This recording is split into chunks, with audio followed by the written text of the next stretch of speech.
We all know love for SUVs that Indians have, so much so that we don't want cars like G-Wagons and Defenders only. We want SUVs in each and every segment.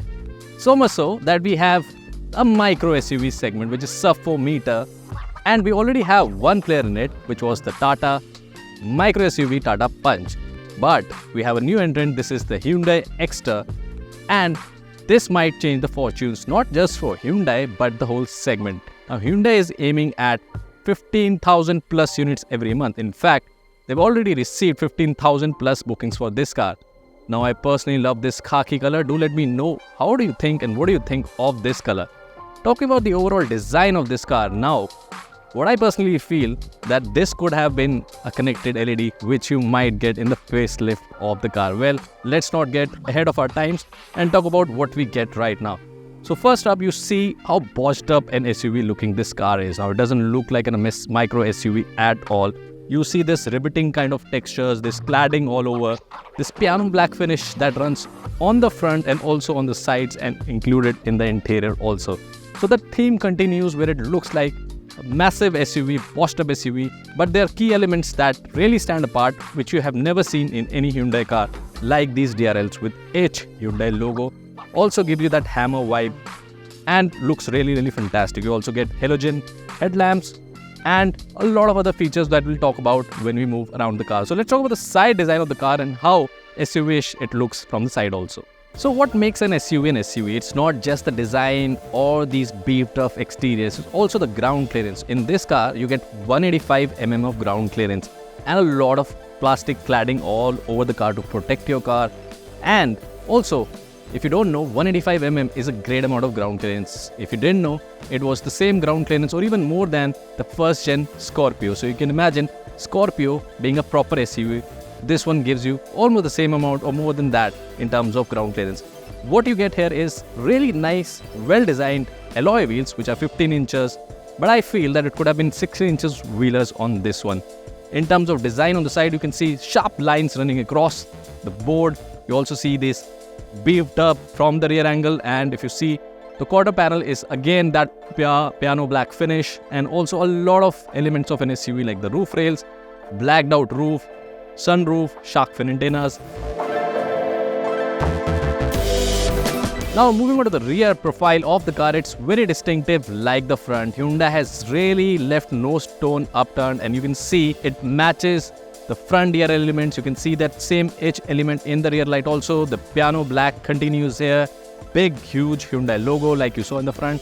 The spoiler also is a tad different from what you have seen on other cars. You can see again this element coming out, and also you see a lot of other elements that is peculiar to this car, like these bolting kind of a thing. You know, it looks like kind of beefed up to make you feel like you're driving a proper SUV. Now I really like this khaki green color. You also get this car in a lot of other colors and dual tone options, especially the blue one is also something that you should look at. Now let's get into the interior, because we have talked about the outside and this car is absolutely what Hyundai says is meant for the outside. But let's go inside and talk about the interior of this car.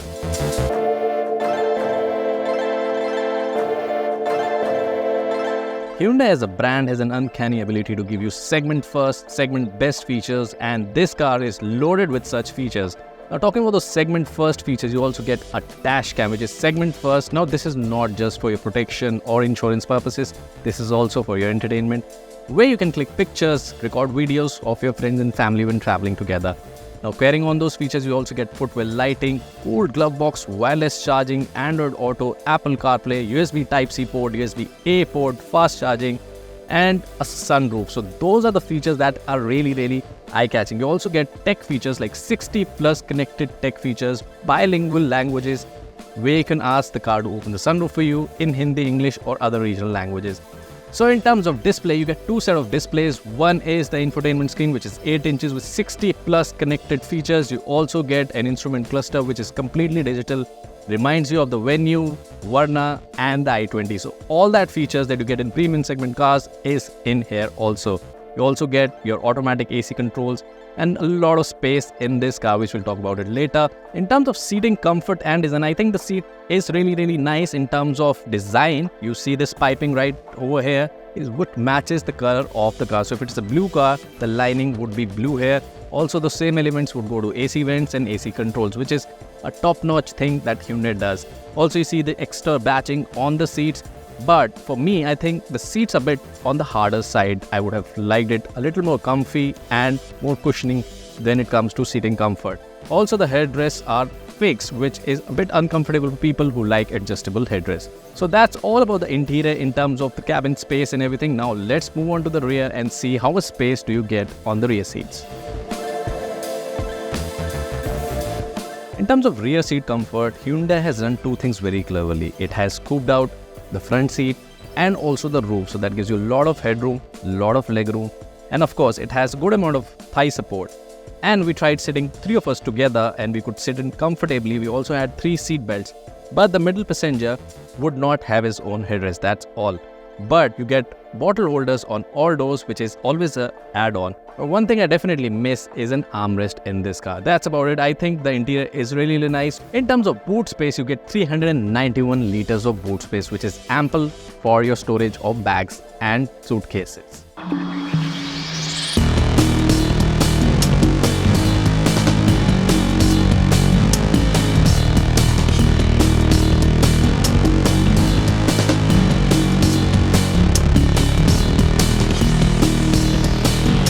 So all of these features, these safety features, design, interior, nothing else matters if you don't like how your car drives. So the most important thing before you get a car is to test drive it. That's why we have test drives and dealerships and all these centers. But in these reviews, we test out the cars for you so that you know what you're going for. So this Hyundai Exter comes with a 1.2 liter Kappa engine, which is a trusted engine that you get in Hyundai cars. Other Hyundai cars like the Grand i10 Neos and Aura. Now this is a very trusted engine, but this time it is mated with 2 configurations. One is 5 manual transmission and one is 5 smart auto, which is the AMT transmission. Today we are driving the AMT transmission, which comes with segment first paddle shifters. So whenever you need control of the car and you want to rev it through, just use your paddle shifters and you can lower down the gear and rev through. Similarly, you can go back to above gear shift. Now this car comes with 5 gear shift, 1.2 liter engine, properly mated, very nicely done. The NVH levels are bare minimum. You hardly hear anything inside the cabin, which is great. I think it comes with fantastic viewability when it comes to driving dynamics, and also the steering control is really nice. You can adjust the steering as per your need. Also, this car, the company claims, can do up to 19 km per liter. We are able to achieve around 12 to 13 km per liter because we have been testing this car and we had parked the car with AC on while shooting. The suspension is on a bit harder side, but that's up to your personal needs and understanding of the car. But for me, I think suspension could have been more balanced what you get in a Tata Punch. But never to forget that this car comes with industry first, segment best features that really are above and beyond Tata Punch. Especially the refinement of this engine is way above what you get in a Tata car. Now you definitely get features like cruise control, tire pressure monitoring system and all these aids like your dash cam, but you also get 6 airbags as standard and you also get electronic stability control. That makes it like one of the first car, if Hyundai sends this for NCAP, would be able to achieve 4 to 5 NCAP rating. Now Tata has been blowing the gun all over saying their cars are safest, but the competition is definitely coming up and launching safer cars. And this is one of those cars which set the benchmark in the automotive industry in this segment. So when we're testing the car, we're not just testing the suspension or acceleration, we're also testing the braking of the car. And this car does it really well because it comes with 2 disc brakes in the front and drum brakes at the rear. Now because of those 2 disc brakes in the front, the braking distance is much lesser than the competition. Again, a winner in your hands. So that was our first drive of the Hyundai Exter. Do let us know in the comment section, what do you like about this car? What are the things that Hyundai did differently and how does it fare in terms of the competition? We personally feel that it packs a punch. No pun intended. So thanks for watching this video. Do not forget to subscribe, like and share this video.